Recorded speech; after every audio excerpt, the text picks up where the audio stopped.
दो न्याय अगर तो आधा दो, दो न्याय अगर तो आधा दो, पर इसमें भी यदि बाधा हो तो दे दो केवल 5 गांव। रखो अपनी धरती तमाम, हम वही खुशी से खाएंगे। परिजन पर आसी न उठाएंगे। दुर्योधन वह भी दे न सका, आशीष समाज की ले न सका। उल्टे हरि को बांधने चला, जो था असाध्य साधने चला।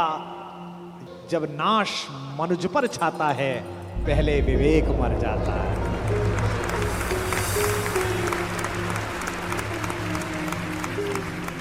जब नाश मनुज पर छाता है, पहले विवेक मर जाता है। हरि ने भीषण हुंकार किया, अपना स्वरूप विस्तार किया। डगमग डगमग दिग्गज बोले, भगवान कुपित होकर बोले, जंजीर बढ़ाकर साध मुझे।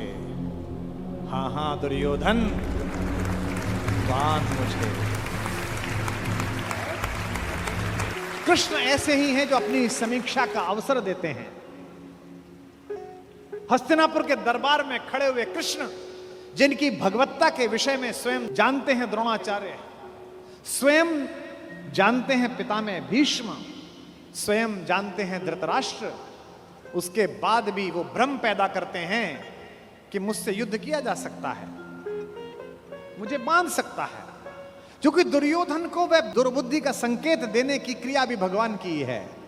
आप सब जानते हैं कि बचपन में एक बार कृष्णा अर्थात द्रौपदी अर्थात यज्ञसेनी, जो यज्ञ की अग्नि से निकली थी, जिसके शरीर में सुगंध आती थी, भारतीय स्त्रियों के इतिहास की सबसे दीपित चरित्र है द्रौपदी।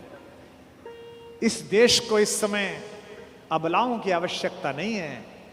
अपने केशों पर अगर कोई निर्लज्ज हाथ डाल दे तो उसकी छाती फाड़ देने का साहस पैदा करने वाली द्रौपदियों की आवश्यकता है। भगवान यूं तो शांति लेने के लिए गए थे।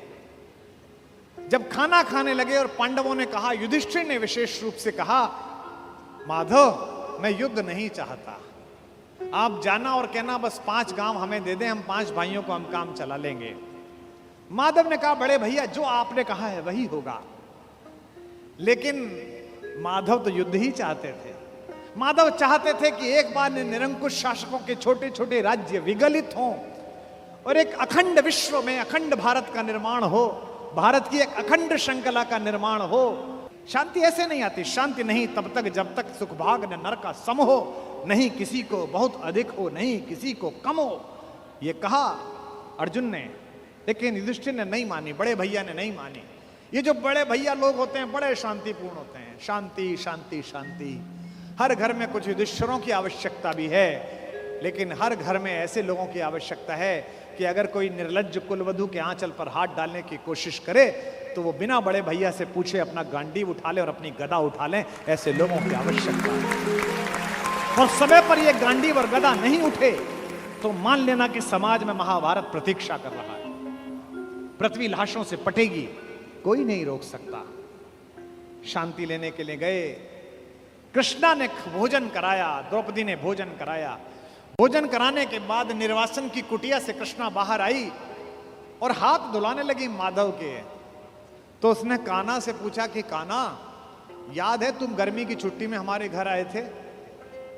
कृष्ण ने कहा, याद है कृष्णा, तुम मुझसे चौसर में हार गए थे। कृष्ण ने कहा, याद है कृष्णा, मैंने तुमसे कहा था कि मैं इस हार का कुछ लूंगी, जिसे कहते हैं ना O2 अंग्रेजी में, I O2। तो द्रौपदी ने कहा, कृष्णा ने कहा, You owe to me, तुम्हारा मुझ पर उधार है। एक वादा उधार है, एक कसम उधार है, एक शपथ उधार है। और वादा कैसे तोड़ देते, वचन को कैसे भंग कर देते कृष्ण। क्योंकि मैंने पहले भी बताया था, कृष्ण कुछ अलग नहीं है। कृष्ण भी तो उसी खानदान का कंटिन्यूएशन है जो ये कहता है कि रघुकुल रीति सदा चली आई, प्राण जाई पर वचन न जाई। भी तो वही है, बस सूर्य से चंद्र में आए हैं, इतना ही तो हुआ है। मुस्कुराते हुए कृष्ण ने कहा, मांग क्यों मांगती है, आज क्यों मांगती है? बोले यही समय है। हस्तिनापुर क्यों जा रहे हो? कृष्ण ने कहा, अरे अंदर बात नहीं सुनी, बड़े भैया कह रहे थे शांति लेने जा रहा हूं, जाओ शांति लेके आओ। द्रौपदी ने कहा तुम्हें उस हारी हुई बाजी की शपथ देती हूं, युद्ध लेकर लौटना। यह तो कृष्ण को पता ही था कि युद्ध मिलेगा, लेकिन शठ को, मूढ़ को, दुष्ट को अंतिम समय तक समझाना आवश्यक है, ताकि विश्व भर को, समाज को संदेश जा सके कि यह तो पिटने का ही अधिकारी था। किसी मूर्ख को, किसी जड़ को, किसी पापी को, लगातार बदतमीजी करने वाले किसी व्यक्ति को आपको पता हो और आप सड़क पर पीट दो तो 4 लोग उसके समर्थन में खड़े हो जाएंगे, क्यों इस भले आदमी को मार रहे हो। लेकिन वो लगातार बदतमीजी गली में करे, मोहल्ले में लगातार गुंडई करे, उससे पूरा मोहल्ला परेशान हो, और एक दिन कोई लड़का जिसकी जवानी ठीक से फूटी हो, वो पकड़ के उसे थपड़िया दे और छाती पे घुटना रख के बैठ जाए, तो लोग कहेंगे सही पिटाई हुई इसकी, ऐसी योग्य था। दुर्योधन पिटना है, दुर्योधन की मृत्यु तय है, ये तो तय है, लेकिन कृष्ण जगत को भी बताना चाहते थे